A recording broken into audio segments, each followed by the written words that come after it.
So for this week, we are going to talk about accounts receivable. Now, accounts receivable is an asset. We know accounts receivable is an asset, and we know, excuse me, let me just make sure I get this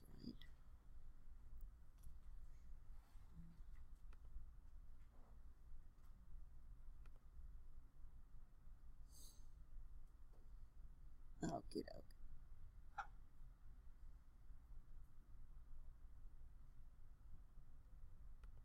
Okay. We know receivables are a current asset. Accounts receivable are those dollars that we are anticipating to receive from customers. We've done the work, we just have not received the cash yet. So we've recorded it as revenue because we've debited accounts receivable and we've credited sales or some type of service revenue. Okay? And the anticipation is that we are going to receive all that money. But in reality, do companies receive every penny from accounts receivable? No, they don't. So that's what we're going to talk about, how we account for those people who are not going to pay us. So as we talk about accounts receivable, credit sales are where we transfer products or services to a customer today, and we expect to collect cash in the future. We can also call it sales on account, or we can call it services on account. Many business transactions happen via credit. People don't necessarily pay right up front. We allow some grace in order to pay their bill. Accounts receivable is cash that is owed to a company by its customers from sales or services that we've provided on account. At the time of the sale or service, we debit the accounts receivable. Sometimes the word accounts receivable can be synonymous with the word trade receivables. So if you hear the term trade receivables, know that it's very similar to accounts receivable. So when a sale happens, for example, we are getting Lynx dental charges, $500 for teeth whitening. DK decides to have her teeth whitened on March 1st, but she doesn't pay cash at the time of service. She promises to pay the $500 whitening fee to Link by March 31st. So we will debit accounts receivable because the service has been provided, and we will credit service revenue. Now, we'll talk about something else. So if we go and look at exercise 5.1 in your book, in your handout, I have 3 handouts available. Anyone need one? Okay, 3 accounted for. Montana? Okay. Thanks. So on May 1st, on May 7th, Juanita Construction provides services on account to Michael Wolf for $4,000. Michael pays for those services on May 13th. So we need to record the service on account on May 7th and the collection of cash on May 13th.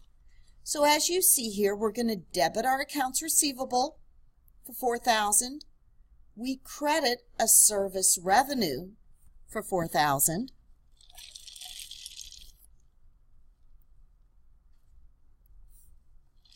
And then when we receive the cash, we debit cash for $4,000 and we credit the accounts receivable for $4,000. Correct?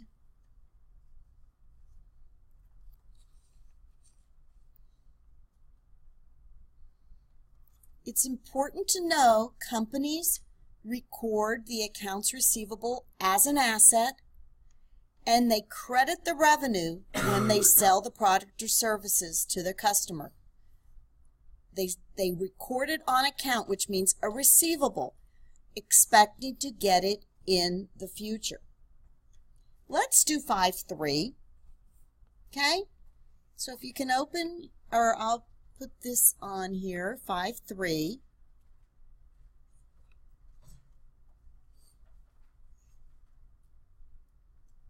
Oh, not yet. Let's do 5.2. No, let's not do 5.2 yet either. We're going to work on that. Okay, so the plan is they are going to get the money in the future. Not yet, I'm sorry. I jumped ahead. There are receivables that originate from other sources, such as a refund claim, interest receivable that we've talked about, loans by the company to other entities, including stockholders and employees. We've also talked about notes receivable that the bank has been collecting in the last chapter. Notes receivable, formal credit arrangements, evidenced by a written note. Which of the following are sometimes called trade receivables, guys? Is it A, accounts receivable, B, interest receivable, C, notes receivable, or D, tax refund claims? Good. Now we're going to talk about how sometimes when we provide a service or provide a product, we may offer discounts, or there may be returns and allowances as a result of a product or service. A trade discount is a reduction in the price of a product or a service. Sometimes it's an incentive for customers to use a certain company's services. And basically the way this works, in the example of the dental, the $500 for teeth whitening, Dr. Link now is going to offer a 20% discount on the teeth whitening. So we would debit the accounts receivable for $400. We would credit service revenue for $400, because if the normal fee is $500, a 20% discount of $100, we just show the receivable and the revenues of $400. Sometimes people purchase products and return them. Okay? So, for whatever reason, they don't want the product. So, when the customer returns a product is when we are going to treat it as a return. Seller either issues a cash refund if the original sale was for cash, or if it was on credit, then the seller reduces the balance of the accounts receivable.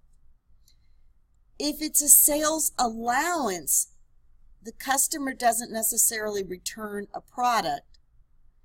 The seller might issue some cash if the original exchange was with cash, or reduce the accounts receivable. So here we're going to talk about the difference between a return versus an allowance.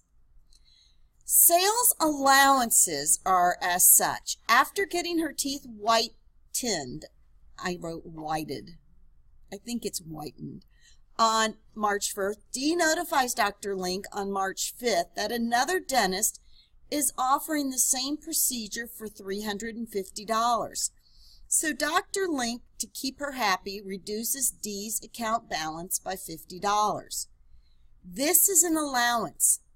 Basically, he will debit sales allowances for $50 and credit the receivable for $50. This is providing an allowance from a prior credit sale. Sales returns or sales allowances are both what we call contra accounts, reported with total revenues in their income statement, but with negative balances. It's similar to the accumulated depreciation that we talked about the other week. where we offset it with the asset, so we get a net figure. Students sometimes misclassify these contra revenue accounts as expenses. Like expenses, the contra revenues have normal debit balances and reduce the amount of net income. However, these contra accounts go against the asset. They represent a reduction of revenues, whereas expense represents the separated costs of generating revenues. So, excuse me, the accounts receivable, as we talk about, will have a net effect, but the revenues, the allowances, and the returns offset that income coming in. It's going to be reduced. The income comes in, gets reduced. So sales discounts are, we offer a customer a reduction if payment is made within a certain period of time. Lynx Dental offers D terms 210 net 30 on $350 owed. D pays on March 10th within 10 days. So basically what this is stating, the dental office says if you pay your bill within 10 days, we're going to give you a 2% discount. 210, a 2% discount if paid within 10 days. Otherwise, net 30 means you pay the full amount within 30 days. So in order to do this, D writes a check for $343. So the dentist is going to debit cash, an increase in cash for them of $343. We're going to show a sales discount of a debit of $7, and then we'll show a credit to accounts receivable for the full amount of $350. The sales discount is going to offset our revenue account. So let's now take a look at 5.2 and 5.3. 5.2, Mary Maiden's Cleaning generally charges $300 for a detailed cleaning of a normal size home. However, to generate additional business, Mary Maiden's is offering a new customer discount of 10%.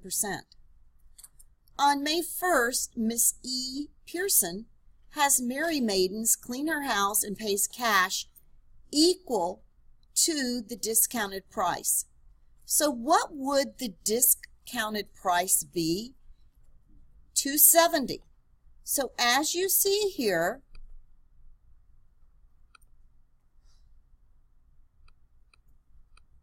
we would show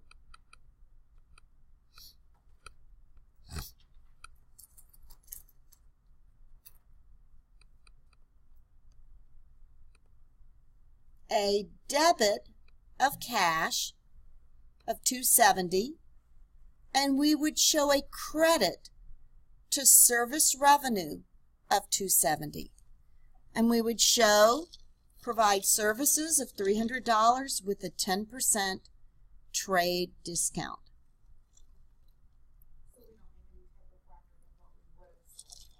Not on that one. Correct. Because she paid it. It was a cash transaction.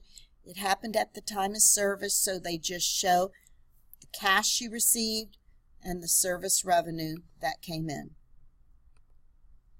Now let's look at E3. E53. On March 12th, Medical Waste Services provides services on account to Grace Hospital for $11,000, terms 210 net 30. Grace pays for those services on March 20th. So let's just first record the transaction that Medical Waste will show to show they provided these services for Grace on account. What are we going to debit? Accounts receivable for how much? 11,000. And we will credit service revenue for 11,000, correct? Provide services on account, 11,000.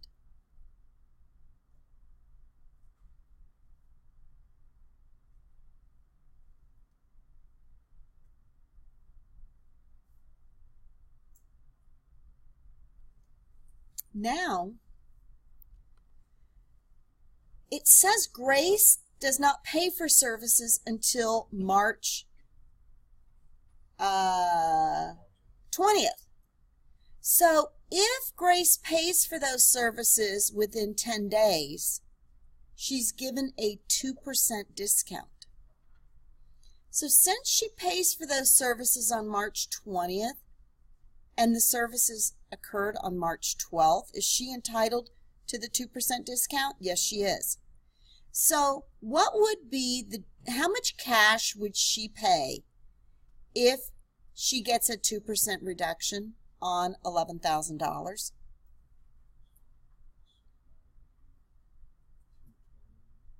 She would get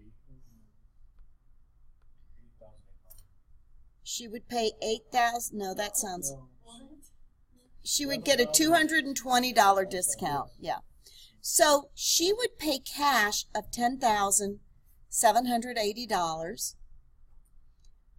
In this situation, we would then debit the sales discount. And again, this is a contra account that's going to offset the sales revenue, service revenues. And then we would credit the accounts receivable for the full 11,000.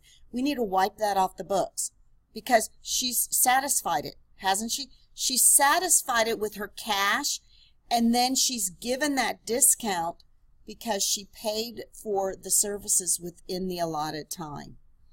So the company received cash on account less a 2% sales discount. We want to record these sales discounts so we're aware of in our books who all took those benefits, those discounts. We can record it. I know we haven't really messed with the notations underneath up until now. Is this going to be where we really start having to require that? Yes. And the reason we require it is because it gives us an explanation of why we did what we did. Okay, let's just look at 5.4. Okay, it's similar, but let's just look at 5.4. Refer to the information in 5.3, but now assume that Grace does not pay for the services until March 31st, missing the 2% discount. So what's going to happen there, guys? She's just going to have to pay the full amount, isn't she? So in that respect, the accounts receivable is a debit of 11,000. The service revenue is a credit of 11,000. But since she paid after 10 days, we're just going to debit cash for 11,000 and credit the receivable for 11,000. Does that make sense?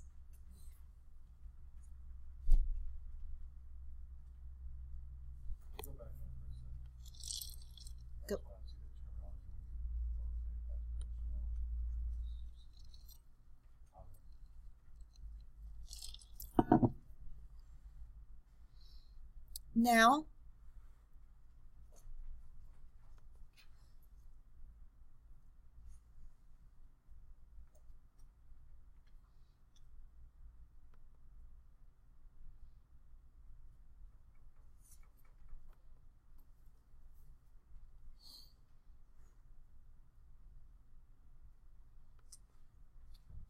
okay, so moving on.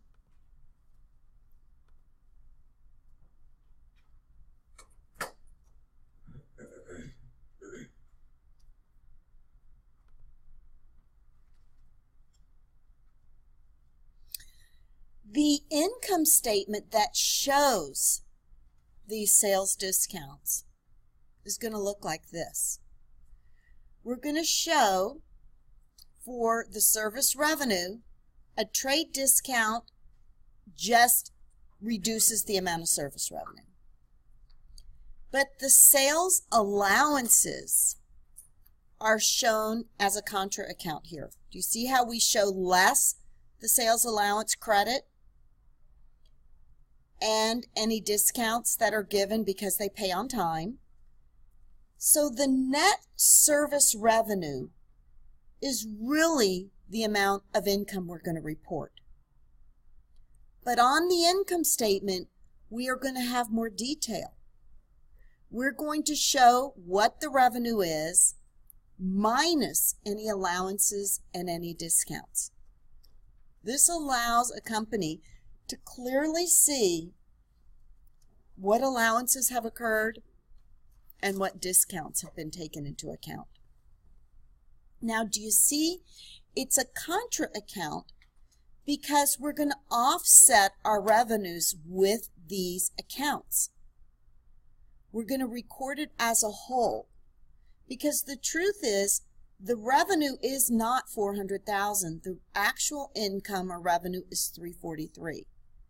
The sales allowance and the sales discount are not expenses. They truly get offset against the revenue account. Now let's look at the balance of accounts receivable after the credit sale and after the collection.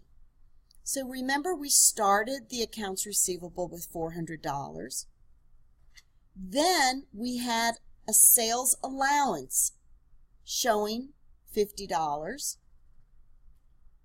Then we received cash of $343 with a $7 sales discount. So our ending balance in our accounts receivable is zero because they don't owe us any more money. Aren't we satisfied in full?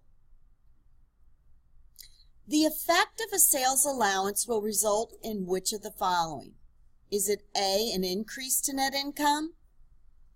B, a decrease to net income? C, an increase to accounts receivable? D, an increase to sales revenue?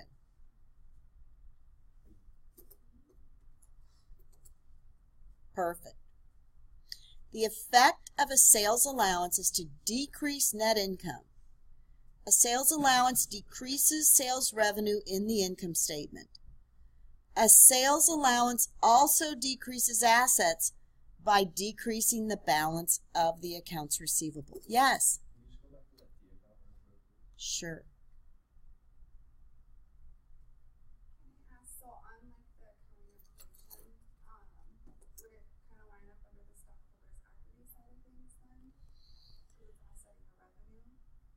Correct. The allowance and the discount offset reduce the stockholders' equity ultimately in the income portion. What they're trying to help you see here is it also reduces the accounts receivable because they don't owe that amount.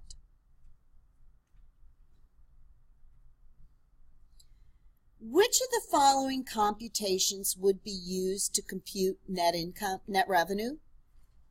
Total revenue plus accounts receivable minus sales discounts minus allowances. Net revenue plus sales allowances minus sales discounts. C, total revenue minus sales discounts minus sales allowances. Or D, net income minus change in accounts receivable. What do we think, guys?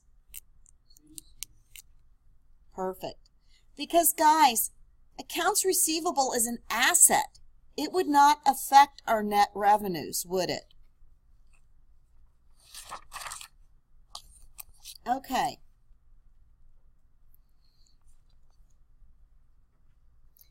So, the income statement, look, that shows the revenues less the sales discounts, less the sales returns, less the sales allowances, give us truly our net revenue here.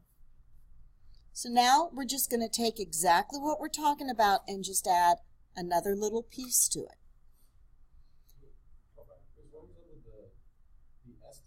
We're going to talk about that.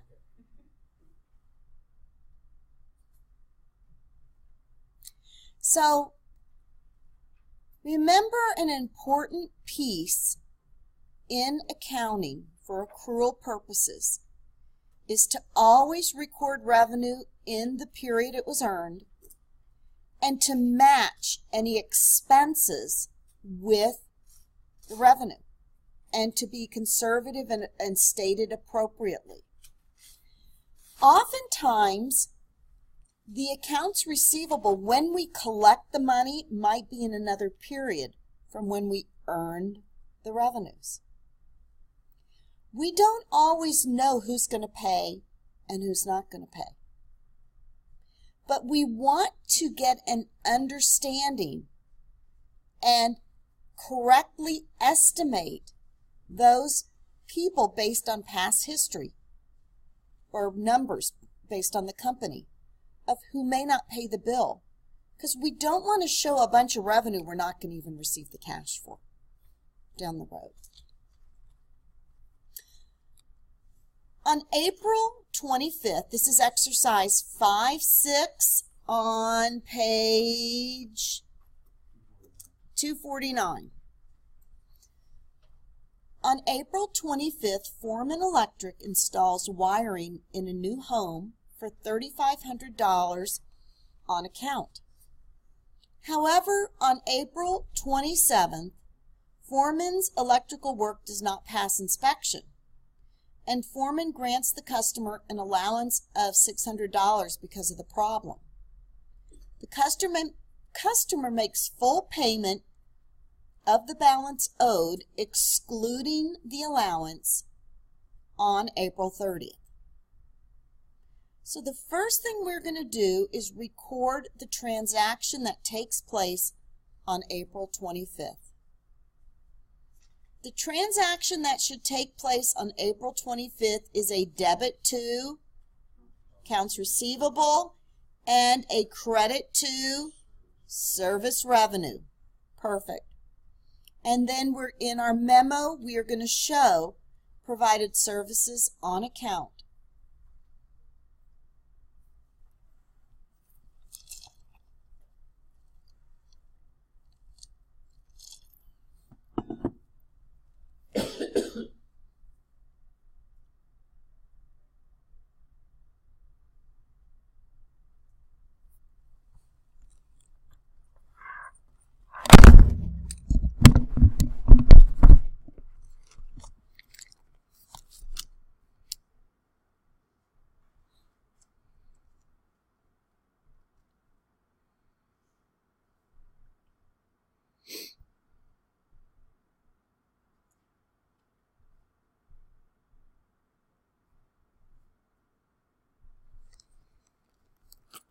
Now let's look at number 2. Record the sales allowance on April 27th. Since it didn't pass inspection, Foreman grants the customer a $600 allowance. So then we would debit sales allowance for the $600, and then we would credit our accounts receivable. We're going to reduce how much they owe us. So does that make sense? We debit our allowance, and then we also have to reduce the receivable because they don't owe us that $600 anymore. Okay, make sense? Now, to record the cash, the amount collected, since we gave them a $600 reduction, the $3,500 minus $600 means they're going to pay us $2,900. So we debit our cash for $2,900 and we credit our accounts receivable to collect cash on account less the sales allowance.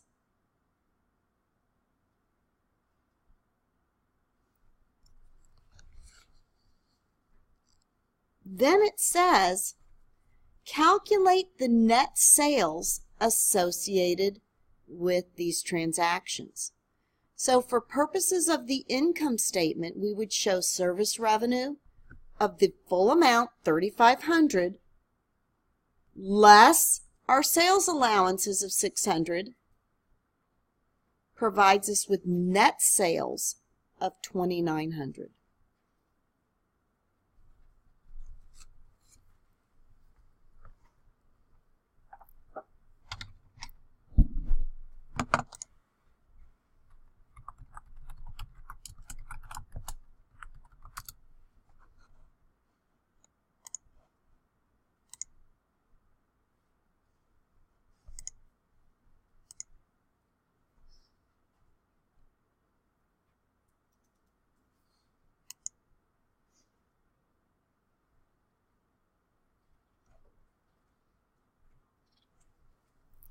Okie doke.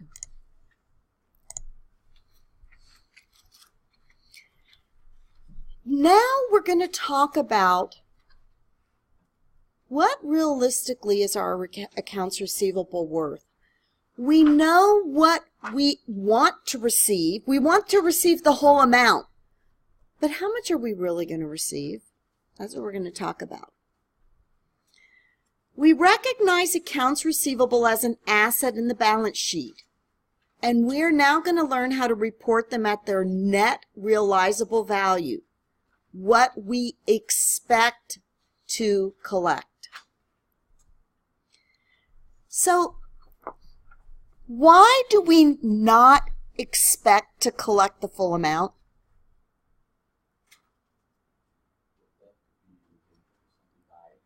Somebody died? You're being nice to say somebody died. Why else does it sometimes happen? People don't pay their bills. Why don't they? Okay, life is a nice way of saying it. What did you say back there? I don't want to. They don't want to. They just decide, you know what, let's just go out and buy all this stuff, and I don't think I want to pay. I mean, isn't it sad? But this is the reality, and this is what companies face, and that's why our prices end up getting cost more, because ultimately the businesses have to compensate for it somehow. Yes? To a degree, credit card companies are like 90% what we're about to wear.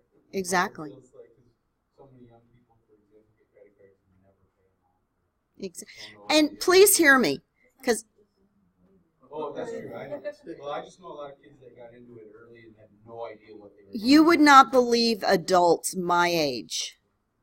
They come into me for income taxes, and they have credit forgiven, you know, because you have to pay taxes on that amount the credit card company forgives, thousands of dollars, and people who make a lot of money. It's very disheartening, because who does that ultimately affect? People who use them wisely. So, because of all these different reasons, we don't always get that full amount. So companies need to account for, realistically, what is this true number going to be? We can say what we think we're going to get, but again, remember, we want to be conservative in our accounting approach as to what really is going to come in. So some accounts aren't going to be collected. Companies are required by GAAP to estimate future uncollectible accounts and record those estimates in the current year. Why do we record the estimate in the current year? Because we want to match the revenues that came in with the true, what we really believe those revenues are to be. In other words, we earned it, but are we going to collect it? If we're not going to collect it in future periods, we need to offset it now against those revenues. So you kind of predict your write-off, what you're going to be not. Correct. And companies do this in all kinds of ways. Even warranties. Think about a warranty. We purchased a car, and they have to offset those warranties, you know, with what they anticipate they could possibly be, even though we might not have a cost for 2 years down the road. since that revenue happened in this period, they need to offset those warranties in this period. Does that make sense? Because that's when the transaction took place. The goal here is we want to be realistic with what our revenues are. Granted, we know we did the service. We know we should get the money, but are we going to? Okay? So we're going to estimate the uncollectible accounts. And we do that because it's ultimately going to reduce our assets. And it's also going to increase our expense in the current period, not in the period that we're not going to get the money. Under the allowance method, companies are required to estimate the future uncollectible accounts and record those estimates in the current year. An estimated uncollectible reduces our asset and it increases our expense. So there's a lot of ways we can figure the estimate of uncollectibles. We're going to go over a couple ways that are known to do it. One is called the percentage of receivables method. This method is based on the estimate of bad debts on a balance sheet amount called accounts receivable.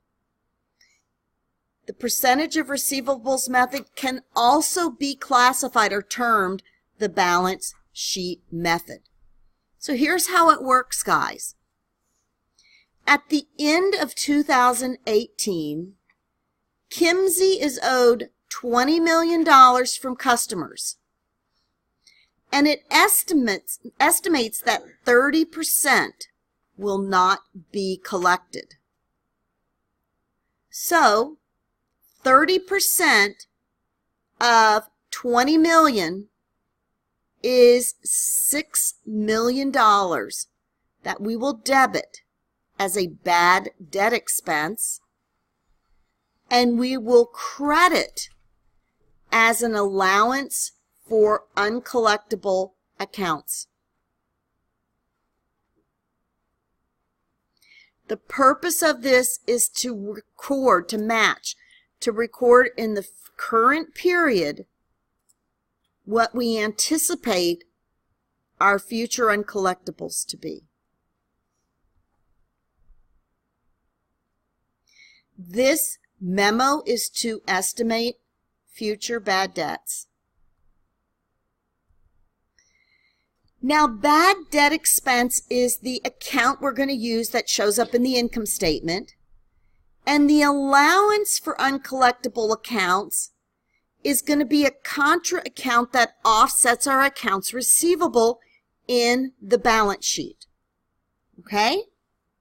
So we want to show we're going to collect accounts receivable of $20 million, but we don't think it's realistic. So we're going to offset this allowance of $6 million to really show the net of $14 million accounts receivable. So the credit sales, if during the year we had $50 million in credit sales, we'll show an expense of $6 to come up with a net amount here of $44 million. That's estimating our bad debt. Now let's look at how this works. During the year, we have credit sales of $50 million. At the end of the year, $20 million is still sitting as an accounts receivable on the books. At the end of the year, we figure that 30% or $6 million is not going to get collected, but we will collect $14 million. Do you see that this collection is going to happen in a future period? Which is why we need to estimate it now in 2018, so we offset our revenues with our expenses. To me, it always seems like this is a way people like to scam. There's no math to it. It's just a guess. And like it's not the final. And yeah, it's not the final. It feels it, but you will see it has to be accounted for. Okay? These are estimates just so we record the appropriate conservative approach. But you'll see how we do account for it when they don't get collected or when they come in, okay? Are we going to go over how you find that 30%, or did they just... Yes, we will. Oftentimes this is based on history. They've got to be able to prove how they're determining their uncollectibles. So, in this approach, on the balance sheet on December 31st, we are going to show accounts receivable of $20 million, aren't we? This is what we show here. But then we're going to show our allowance, our Contra account allowance of $6 million gives us our true net accounts receivable of $14 million. Does that make sense? Adjusting for estimates of future uncollectible accounts matches expenses in the same period as the revenues they help to generate. Recording an allowance for uncollectible accounts correctly reports the accounts receivable at what their true value is. Because the allowance for uncollectible accounts has a normal credit balance, students think it's a liability, but it's not.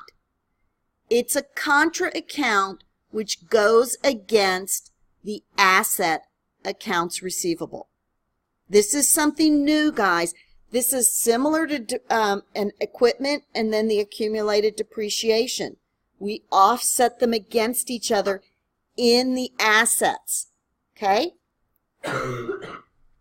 Let's look at exercise 5-7.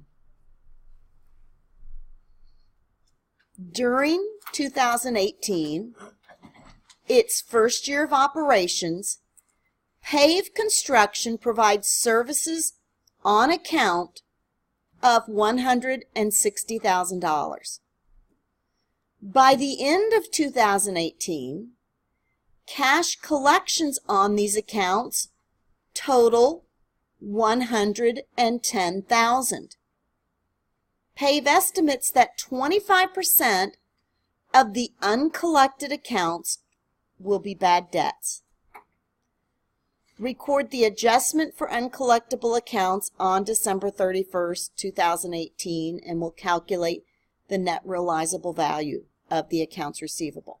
Let's just start and say, so $160,000 of services were provided. During the year, they received $110,000 of the money. What does that show our accounts receivable is currently? $50,000. So if the accounts receivable is 50, do you see we're going to estimate our 25% uncollectible on that 50,000 receivable? Because we don't have to worry about the money that's come in, it's come in. So we will debit 25% of 50,000 or 12,500. We'll debit it as a bad debt expense, and we will credit the allowance for uncollectible accounts. Bad debt expense is a true expense account. Yes.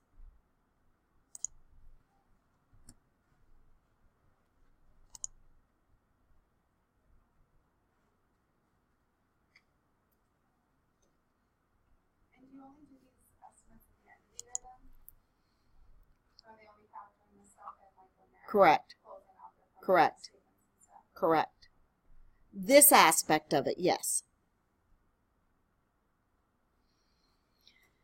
Then it asks us to calculate what the true asset is here. Our accounts receivable shows $50,000 less our allowance of $12,500 gives us our net realizable value of $37,500. So in doing this, we record the expense, the bad debt expense, right up front so we can offset it. We credit this allowance to come up with our net realizable asset accounts receivable.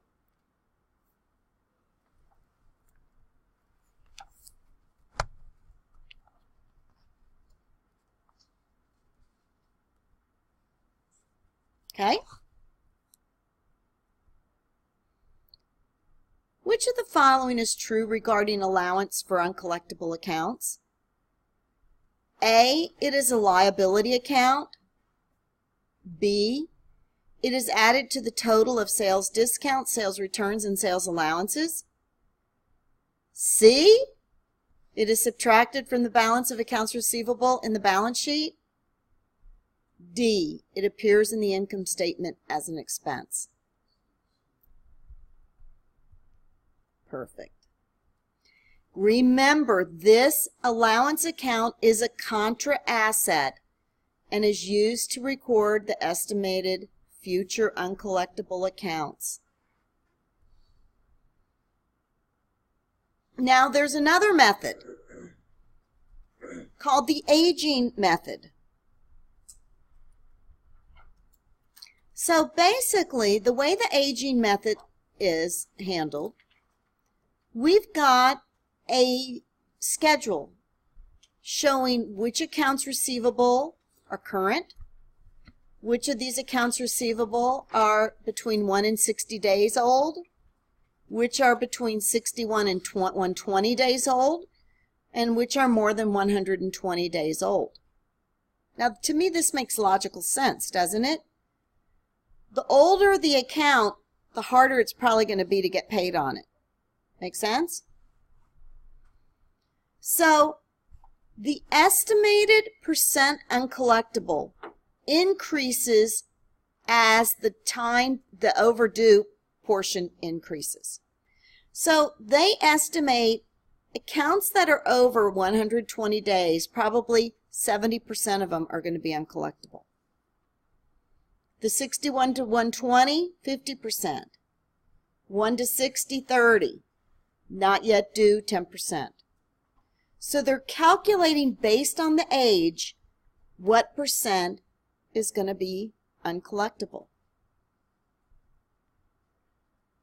So based on that, if the total of accounts receivable not yet due is 10 million, they figure 1 million would be an allowance. The 1 to 60, 30%. The 61 to 20, 50%. The over 120, 70%. So the total estimated uncollectible on $20 million, they estimate to be $5 million. Basically 25%. The aging method considers the age of the receivables. Older accounts are not going to be as likely to be collected. It's probably more accurate than just lumping them all and taking a percent. From Kimsey's aging schedule, the estimate of uncollectible accounts equals $5 million, which would be a debit to bad debt expense of $5 million and a credit to the allowance for uncollectible accounts of $5 million. Which is true about the aging method? No estimate for uncollectible accounts is made. B, older accounts are more likely to be collected. C, it's not acceptable for GAAP. Or D, older accounts are less likely to be collected. D. Using the aging method to estimate uncollectibles is more accurate than applying a single percent. Now what we're going to talk about, we are doing estimates here. We're creating a bad debt expense so we get to record it in the current period, and we credit this allowance that allows us to adjust our asset. Now what happens when we really have an uncollectible accounts receivable? That's what we're going to talk about now. When it becomes clear the customer is not going to pay, the company writes off the customer's account as uncollectible. In doing so, we zero out their accounts receivable because we're not going to get the money, and we reduce the balance of the allowance for the uncollectible account. ultimately, this does not show any effect on our balance sheet against our assets because we've already allowed for it with this allowance account, this Contra account. Since we've already recorded the expense, it's not going to affect our expenses. It's just going to come against accounts receivable and come against our allowance.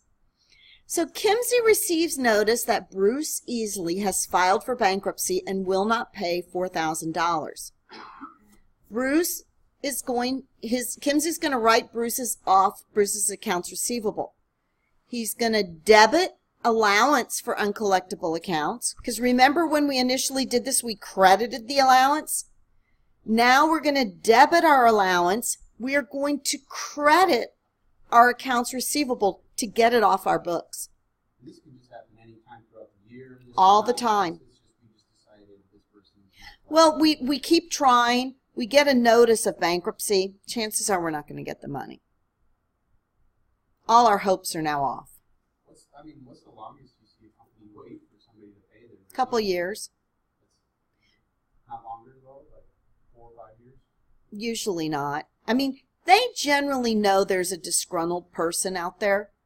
You know, so usually if something hasn't been paid or 4 or 5 years, they've got a problem with the service and they're trying to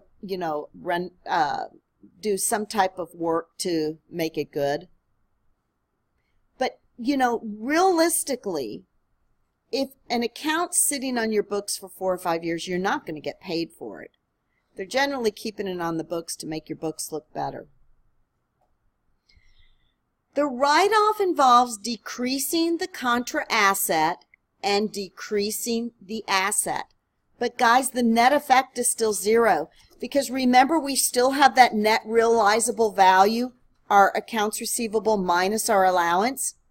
So when we finally write off a customer's account, we're going to get rid of their accounts receivable, offset the allowance, but we're still balanced the same. The balance still ends up being the same. Students often mistakenly record a bad debt expense when they write off an uncollectible account. But remember that bad debt expense got written off in the current period as the revenue was received. Now, collection of accounts previously written off. Okay, so let's say they decide, okay, Bruce has gone bankrupt, we're not going to get the money. But a year later, oh my gosh, Bruce pays 25% of the money he owes. What do we do now? 2 items. We have to reinstate his accounts receivable for the amount he's paying us.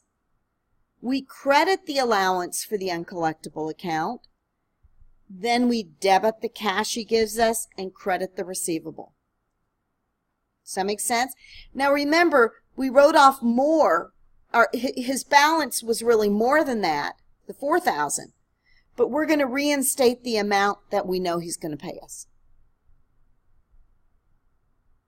Basically, just putting everything back. Correct. Totally correct.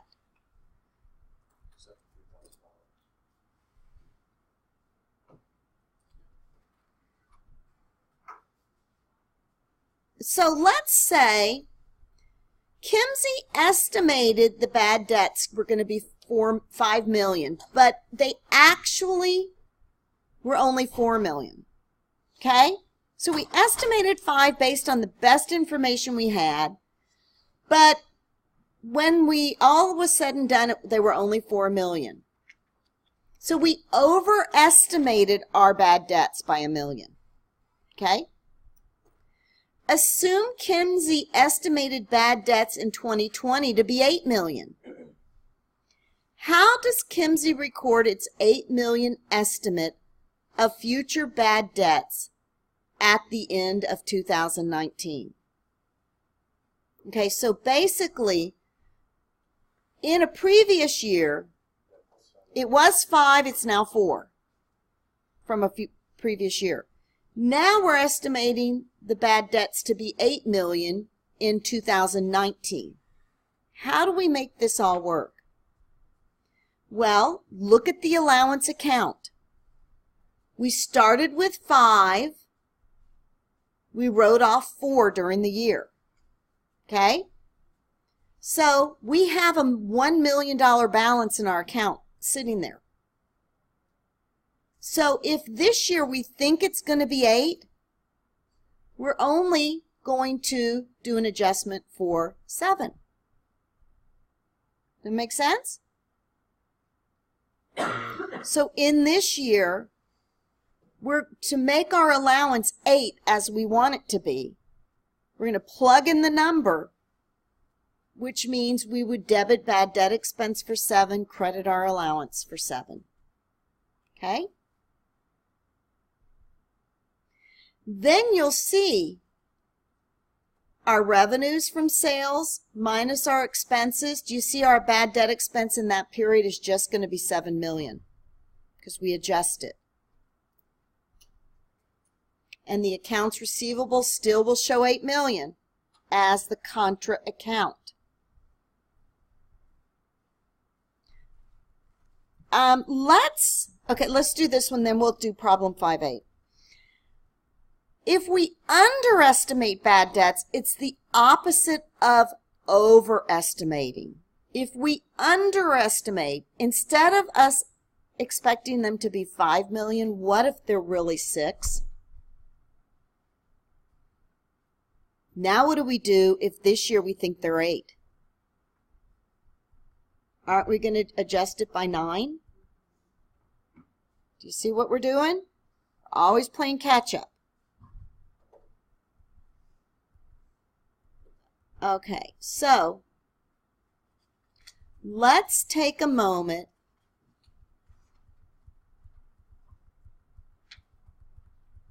to do a problem. Let's look at exercise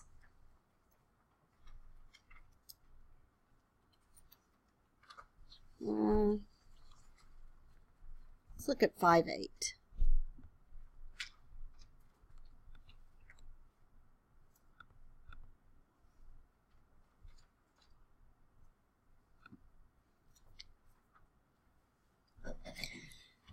Physicians Hospital has the following balances on December 31st, 2018 before any adjustment. Debit accounts receivable of $60,000. Our allowance for uncollectible accounts, which is a credit balance, a Contra of $1,100, shows our net realizable receivables are really $58,900. Physicians estimates uncollectible accounts to be 15% of accounts receivable. Record the adjustment for uncollectible accounts on December 31st, 2018. So let's look at this, guys.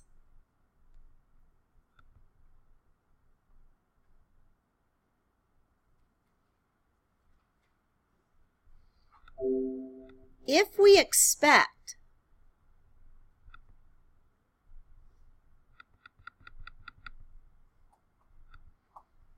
that the bad debt or the allowance for uncollectibles is going to be 15% of our accounts receivable. What is our accounts receivable at? $60,000. We have an allowance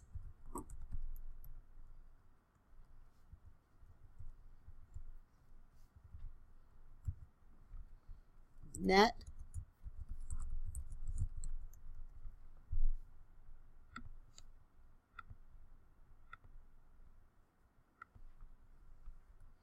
so if it expects a 15% uncollectible on our receivables are 60 times 15%. So we anticipate an allowance to be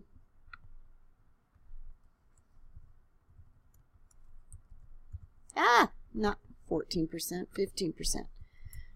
9,000, right? But how much do we have already sitting in this allowance here? 1,100, don't we?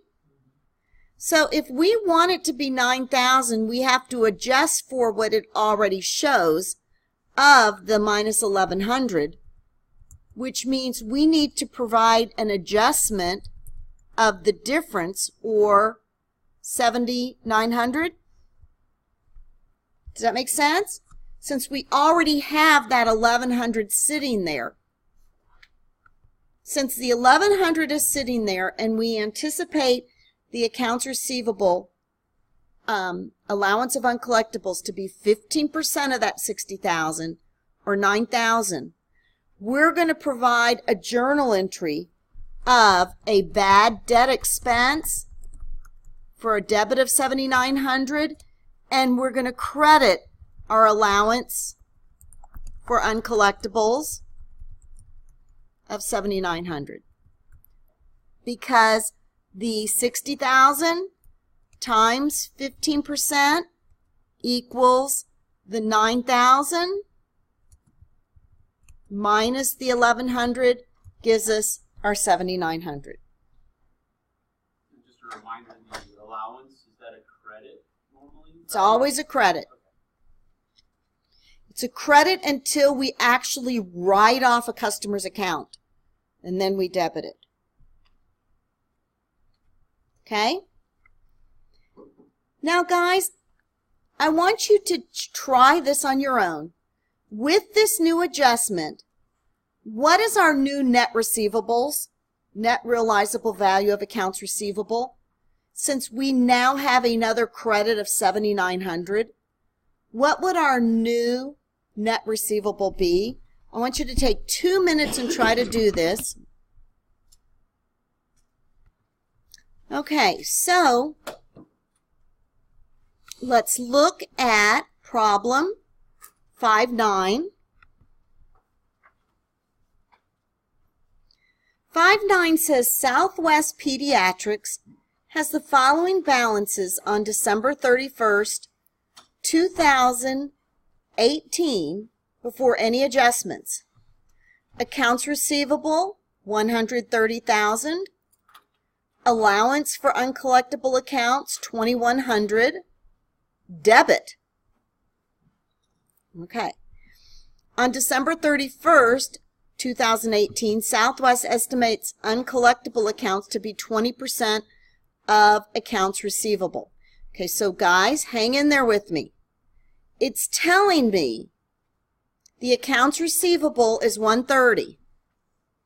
The allowance, we know, is always a credit balance, isn't it? But in this case, it's a debit. Do you see how it says a debit balance of 2,100? Think about what that means. Normally, we start with a credit, and then as accounts get written off, That means we overestimated last year. we underestimated what people were going to have off bad debts. We ended up writing off a lot more bad debts than we estimated. So now we have a debit balance, which means to correct this, we're going to have to do a lot more this year. So let me just show this. 130.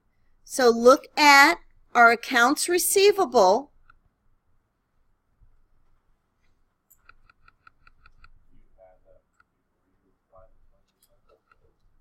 Correct. Our accounts receivable here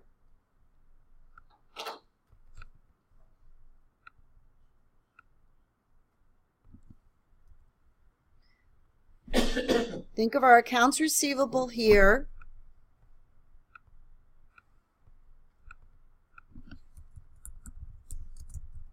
is, I'm sorry, what was it? 130? Is a 130. And our allowance for uncollectible, normally we have it as a credit balance, but this time it's a debit balance of what? $2,100. Okay?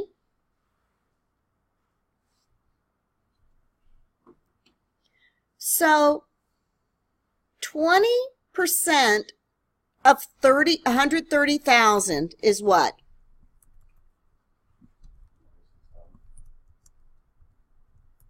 $26,000. Okay? So if we want this allowance for uncollectibles over here to be $26,000, what are we going to need to debit to bad debt expense?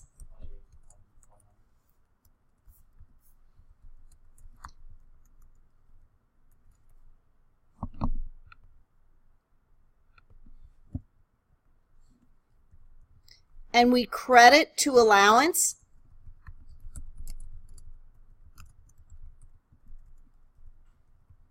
Think about it. If we want our balance ultimately to be $26,000 here, what do we need to credit here? $28,100. Does that make sense? We want this number to be 26,000. In order for this to be 26,000, if we have a debit sitting in our account of 2,100, what do we need to do? Don't we need to credit this 28,100 to end up with that balance?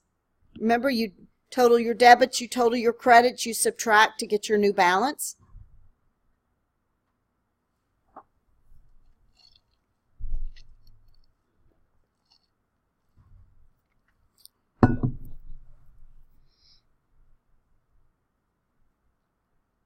So requirement 2 says to us, determine the amount at which bad debt expense is reported in the income statement and the allowance for uncollectible accounts is reported in the balance sheet.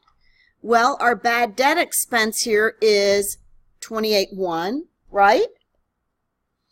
But the allowance for uncollectibles in the balance sheet is going to be $26,000.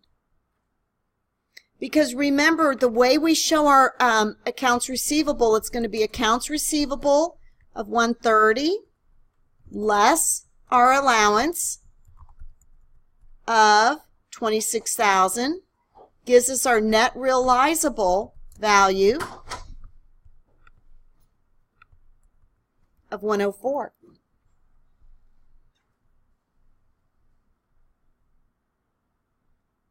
That makes sense, guys?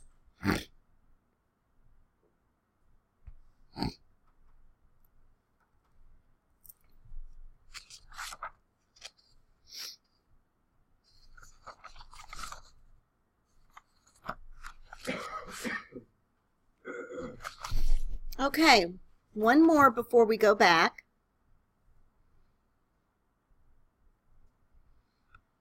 $510. Mercy Hospital has the following balances on December 31st, 2018 before any adjustments. Accounts receivable, $70,000.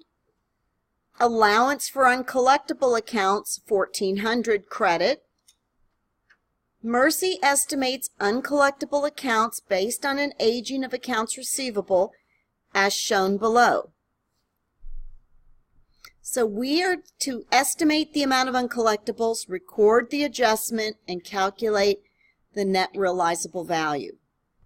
So what this tells us is they want to base it on a more accurate detail of how long they've been outstanding. So we're going to go in here.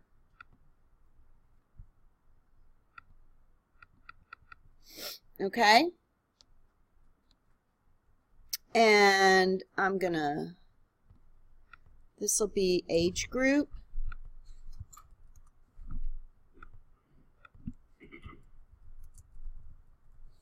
This will be amount receivable, estimated uncollectible, and estimated amount. Okay, how about this?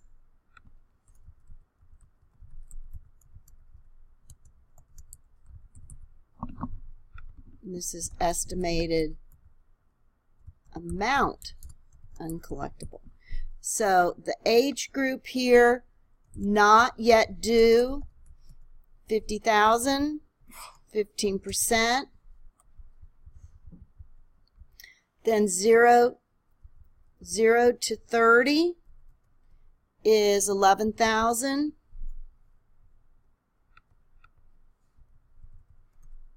And 20%. This is 31 to 90.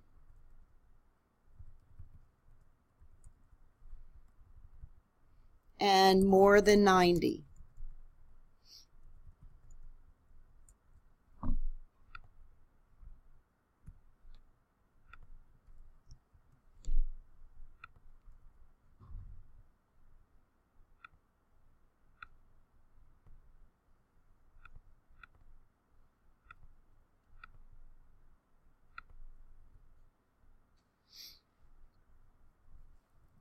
So basically, I'm just taking what they said the amounts were, what the estimated percent uncollectible is, and then coming up with the amounts.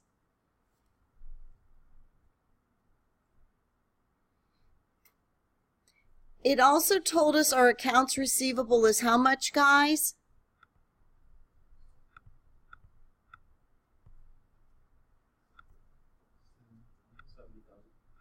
So our accounts receivable is 70,000.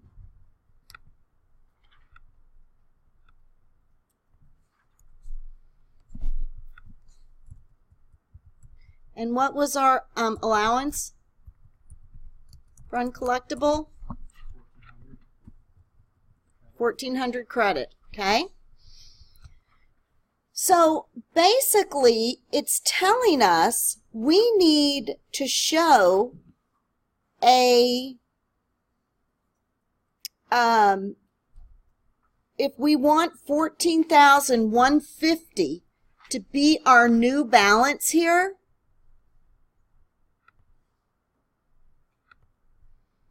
this is what we want to be our new balance. What do we need to show as a journal entry to get 14,150?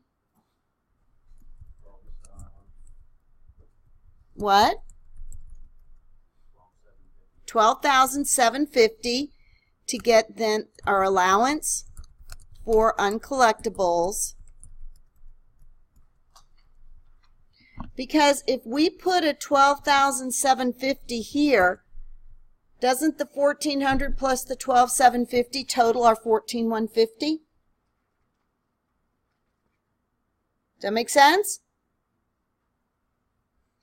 This is calculating, this 1,450 is calculating what we want our balance in uncollectibles to be. So if that's what we want the balance to be, we have to figure out what amount do we need to record to get there. Okay? Now, what would our net realizable value be after this? Wouldn't it be our accounts receivable of 70 less our uncollectible of 14,150 to get our net realizable value of 55,850? The 70 minus the 14,150?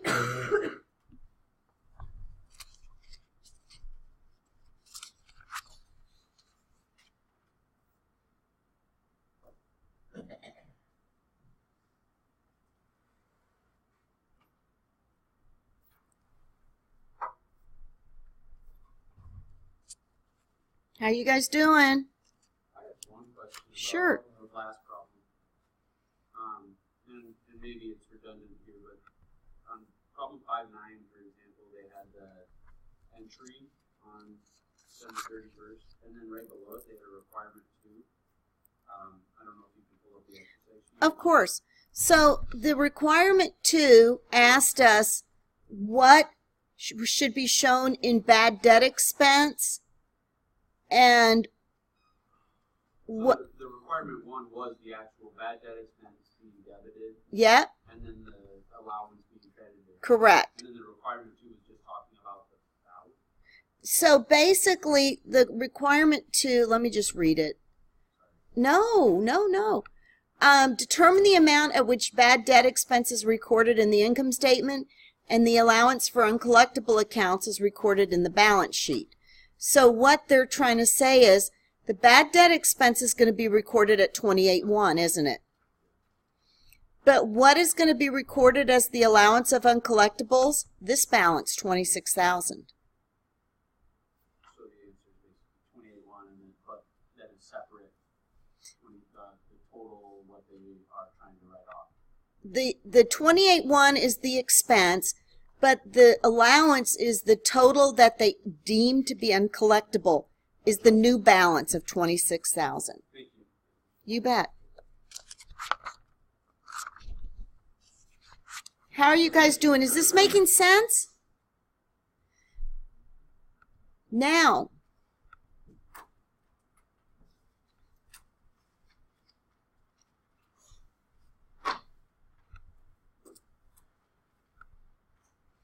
let's go back now.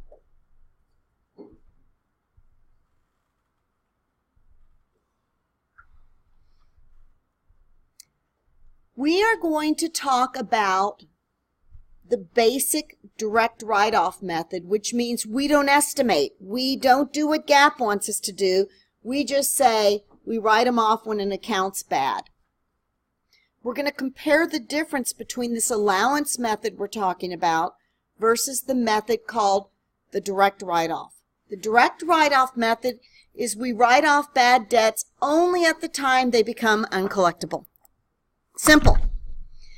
Unlike the allowance method, which requires an estimation of uncollectible accounts before they even occur, these direct write-off methods is mainly used when people have very, very, very little, if ever, uncollectible accounts. Okay? So this is a scenario where they really probably don't have any much on account. In my office, we don't really allow anyone to do it on account. So we don't have any bad debts because we just won't give them their tax return until they're done. So in my scenario, I just don't have it. It just doesn't work. Correct. I don't provide service on. I don't care. Because I've lost so much business, I don't care anymore. It's not worth getting upset over a couple bad eggs. And so I just don't have the bad eggs anymore. You know? So let's look at comparing the allowance method and the direct write-off method. So under the allowance method, we estimate our bad debt expense and then we credit the allowance. And that's just how we do it when we initially have the estimate. Under the actual method, we just debit our bad debt expense. We credit our receivable under the direct write-off method. We don't estimate anything. Under the allowance method, it's all an estimate. So at the time in that year, we debit our expense, we credit our allowance. Then when we actually have a bad account, we debit our allowance, we credit our receivable. Under the direct write-off method, there is no estimate. And then in the year that the bad debt happens, we just then debit bad debt expense, credit our accounts. There's no matching here. Okay? It's immaterial, and that's why generally they will do it. The allowance account is credited for the estimate and debited for the actual write-off. The balance cancels out each other. Over both years, the debit the bad debt expense and credit accounts receivable. So Basically, it's helping you see the allowance method is doing the bad debt expense in the current period that we show the revenues. Under the direct write-off method, we're just recording the expense in the period the actual bad account happens. Yes? How come they're not required by the GAAP? They're not required by GAAP because it's immaterial. It doesn't affect they aren't going to be changing. Generally, GAAP requires this unless there is a legitimate reason to departure from it. And think about it. If there aren't any accounts receivable on their books, then it doesn't matter. Make sense? Some students think firms should reduce total assets and record bad debt expense at the time the bad debt actually occurs. However, companies anticipate future bad debts, and we establish an allowance for those by our allowance for doubtful accounts. The direct write-off method reduces accounts receivable and records bad debt at the time the accounts receivable proves uncollectible. If the credit sale occurs in a prior reporting period, bad debt expense is not properly matched with revenues. Also, accounts receivable is going to be overstated in that prior period. This is generally not an acceptable method. Okay? Let's now look at exercise 513. We are going to take these methods and show it using the allowance method, and then we're going to prepare the journal entries using the direct write-off method. Okay? At the beginning of 2018, Brad's Heating and Air has a balance of $26,000 in the accounts receivable. Because Brad's Heating and Air is a privately owned company, the company has used only the direct write-off method to account for uncollectible accounts. However, at the end of 2018, Brad's Heating and Air wishes to obtain a loan at a local bank, which requires the preparation of proper financial statements. This means Brad's Heating and Air will now need to use the allowance method. The following transactions occur in 2018 and 2019. So let's just record these using the allowance method, then we'll go back and record them using the direct write-off method. Okay? So during 2018, BHA installed air conditioning systems on account for $190,000. We will debit what? Debit accounts receivable for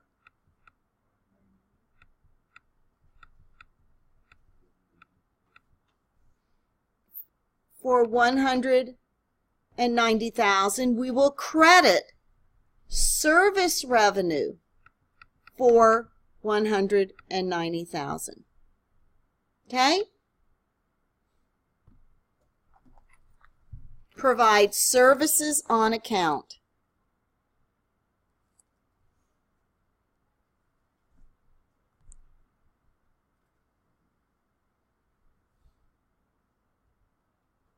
Next,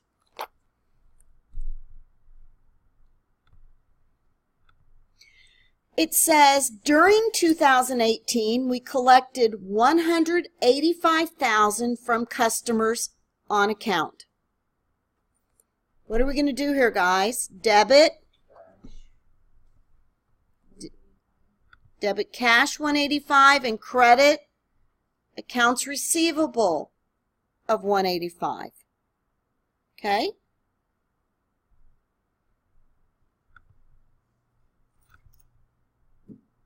Next,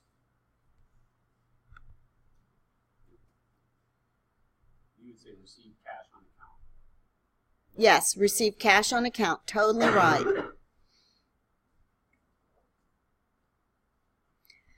At the end of 2018, estimate that uncollectible accounts total 15% of the ending accounts receivable. So, let's look at that. We have a balance in receivables of 26, right? Plus, we had 190 minus 185, right? So right now we have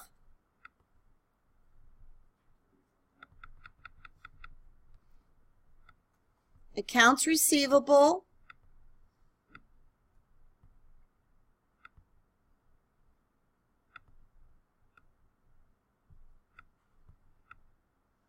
oops.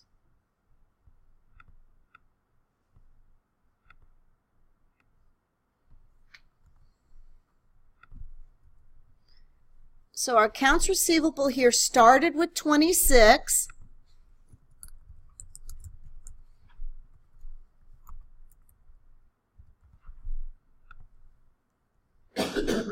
Then we debited 190. Then we credited 185. What is our new balance, guys, in accounts receivable? It tells us that we estimate the uncollectible accounts to be 15% of the ending accounts receivable. Okay? So 31,000 times 15%, 31,000 times 15% means 4,650, right? We want our allowance to be 4,650. In order to make it 4,650, what do we debit? We debit bad debt expense of 4,650. We credit allowance for uncollectible accounts of 4,650.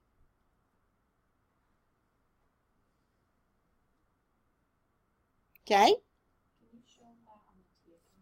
Of course. So we started the period with 26,000. We did a debit to 190. We had credit sales that were collected of 185, which means our balance in accounts receivable is now 31,000.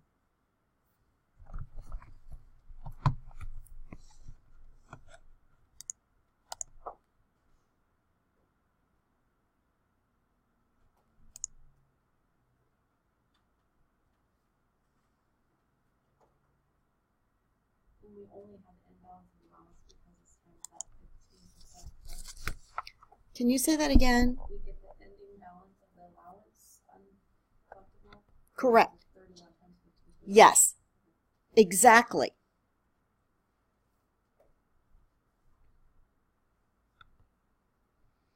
Now it says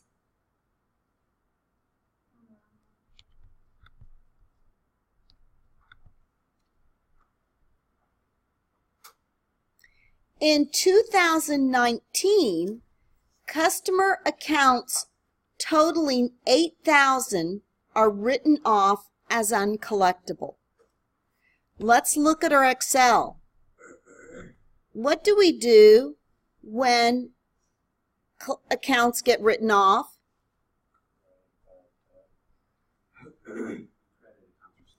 Credit accounts receivable of 8,000.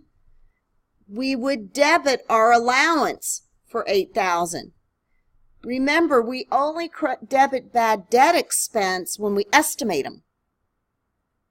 So when we actually write off accounts, that's when we do our debit our allowance, credit our accounts receivable. Now,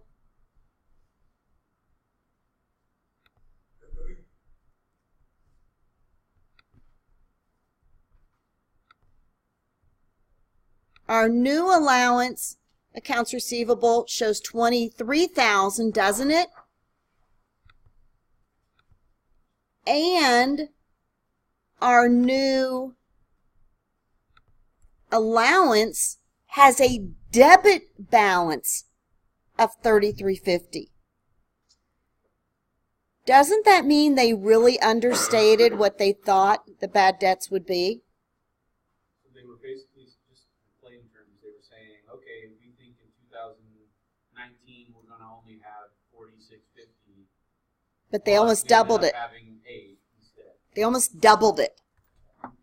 They really had higher hopes of reality than what is out there. Make sense, guys? Does that happen a lot? I mean, are companies, at least early on, are they fluctuating a lot until they figure out Usually when a company, now it can change. Let's say the economy hits a really bad streak and everyone's foreclosing on their homes.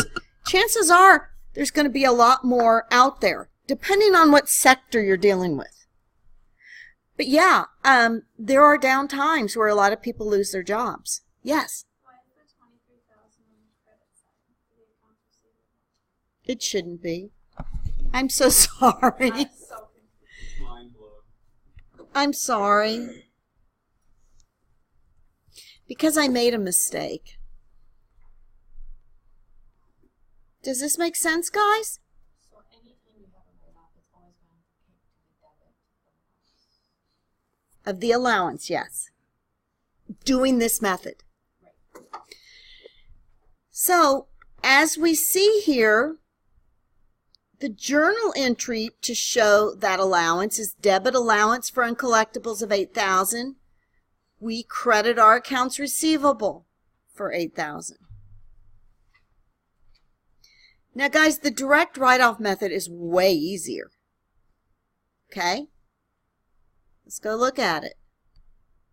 The direct write-off method says, during 2018, install air conditioning systems on account 190. What do we debit?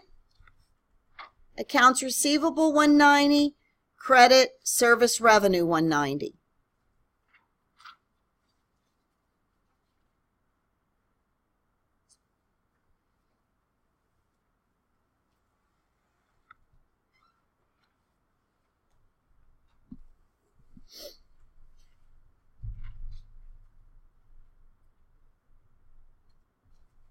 Then, when they collect the cash of $185,000, we debit cash.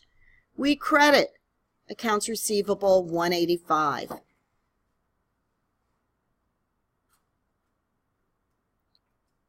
In C, there's no journal entry because under the direct write-off method, we don't estimate anything, do we? We don't do it.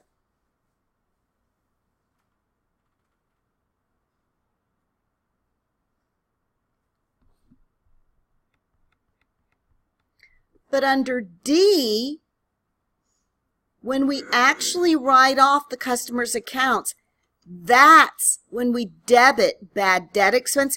Because, guys, we don't have an allowance account under the direct write-off method. We just debit bad debt expense. We credit our accounts receivable. That is it.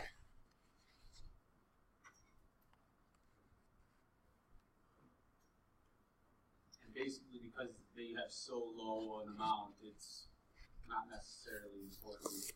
It won't affect the look of their revenue to a degree. Technically, under GAAP, if they are required to follow GAAP, then it would because it wouldn't be that necessary.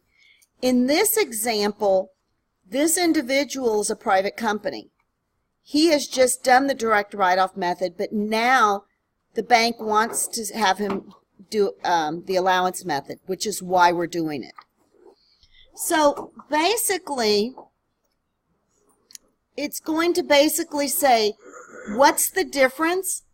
Under the allowance method, we showed the bad debt expense of $46.50.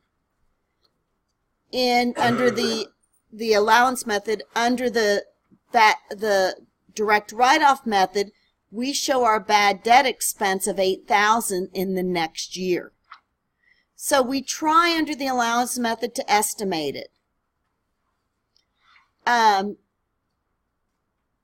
Bottom line, we encourage the allowance method because it's going to more accurately reflect the revenues from the expenses. So guys, that's going to end it for today. When we resume on Wednesday,